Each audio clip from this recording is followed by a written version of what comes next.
اعوذ باللہ من الشیطان الرجیم بسم اللہ الرحمن الرحیم۔ آیت الکرسی کی فضیلت۔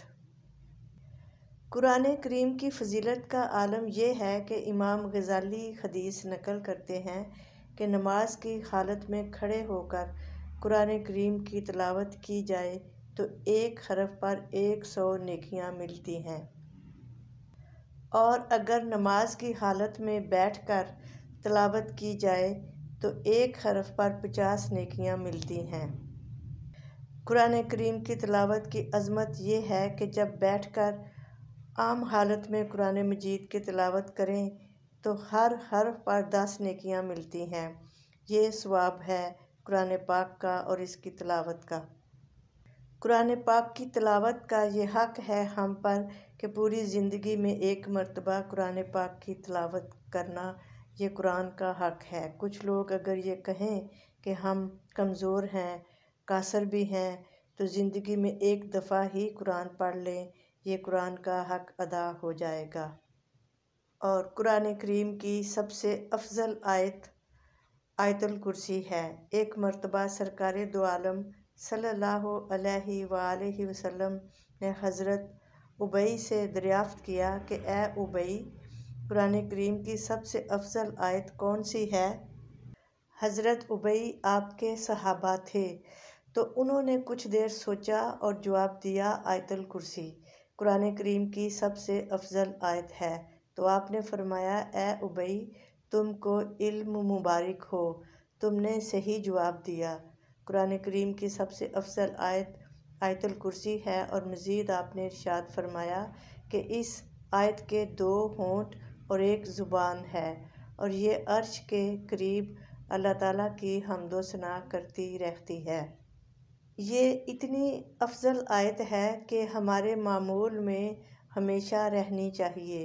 ایک روایت میں اس کی فضیلت یہ ہے کہ آیت الکرسی قرآن کریم کا چوتھا حصہ ہے۔ چوتھائی حصہ ہونے کے 2 مطلب ہیں۔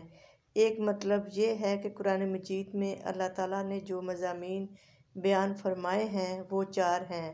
ان میں سے ایک مضمون اس آیت میں اللہ تعالیٰ نے ذکر فرمایا ہے، اور وہ ہے توحید۔ قرآن کریم اللہ پاک کی توحید سے بھرا ہوا ہے۔ اس آیت میں بھی اللہ تعالیٰ کی توحید اور اس کے احکامات کا ذکر ہے۔ یہ چوتھائی حصہ، اس میں توحید، علم اور قدرت کا زبردست ذکر ہے۔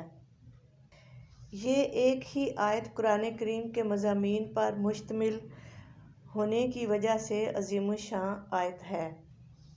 دوسرا مطلب یہ ہے کہ یہ اجر و ثواب کے لحاظ سے قرآن مجید کے چوتھائی حصے کے برابر ہے، یعنی جو کوئی اس کو 1 مرتبہ پڑھے گا تو چوتھائی قرآن کریم پڑھنے کے برابر ثواب پائے گا، 2 دفعہ پڑھے گا تو آدھا قرآن پاک پڑھنے کے برابر ثواب ملے گا، 4 دفعہ پڑھے گا تو پورا قرآن پاک پڑھنے کے برابر ثواب پائے گا۔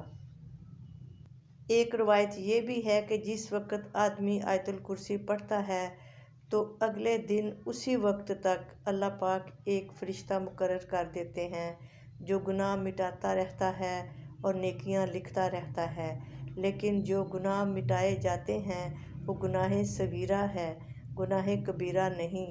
گناہ کبیرہ توبہ سے معاف ہوتے ہیں، وہ توبہ کے بغیر معاف نہیں ہوتے۔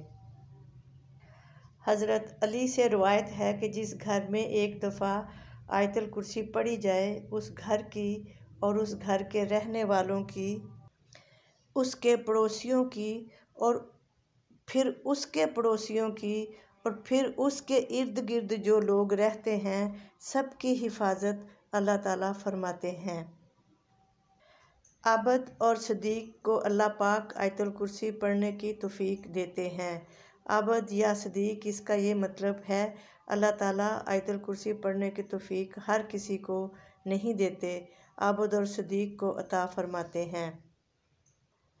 عابد عام عبادت گزاروں کو کہتے ہیں اور صدیق خاص لوگوں کو جو سچائی پر فائز ہوتے ہیں، اعلیٰ درجے پر فائز ہوتے ہیں، نمازی ہوتے ہیں، صدقہ خیرات کرنے والے ہوتے ہیں، انہی کو یہ توفیق حاصل ہوتی ہے، اور جو اس آیت کو پڑھنے کا معمول بنا لے گا وہ آہستہ آہستہ عابد اور صدیق کے درجے پر فائز ہو جائے گا۔ ایک روایت یہ بھی ہے کہ جس گھر میں آیت الکرسی پڑھی جائے اس گھر میں 40 دن تک چور، ڈاکو، جادو ٹونا نہیں ہوتا۔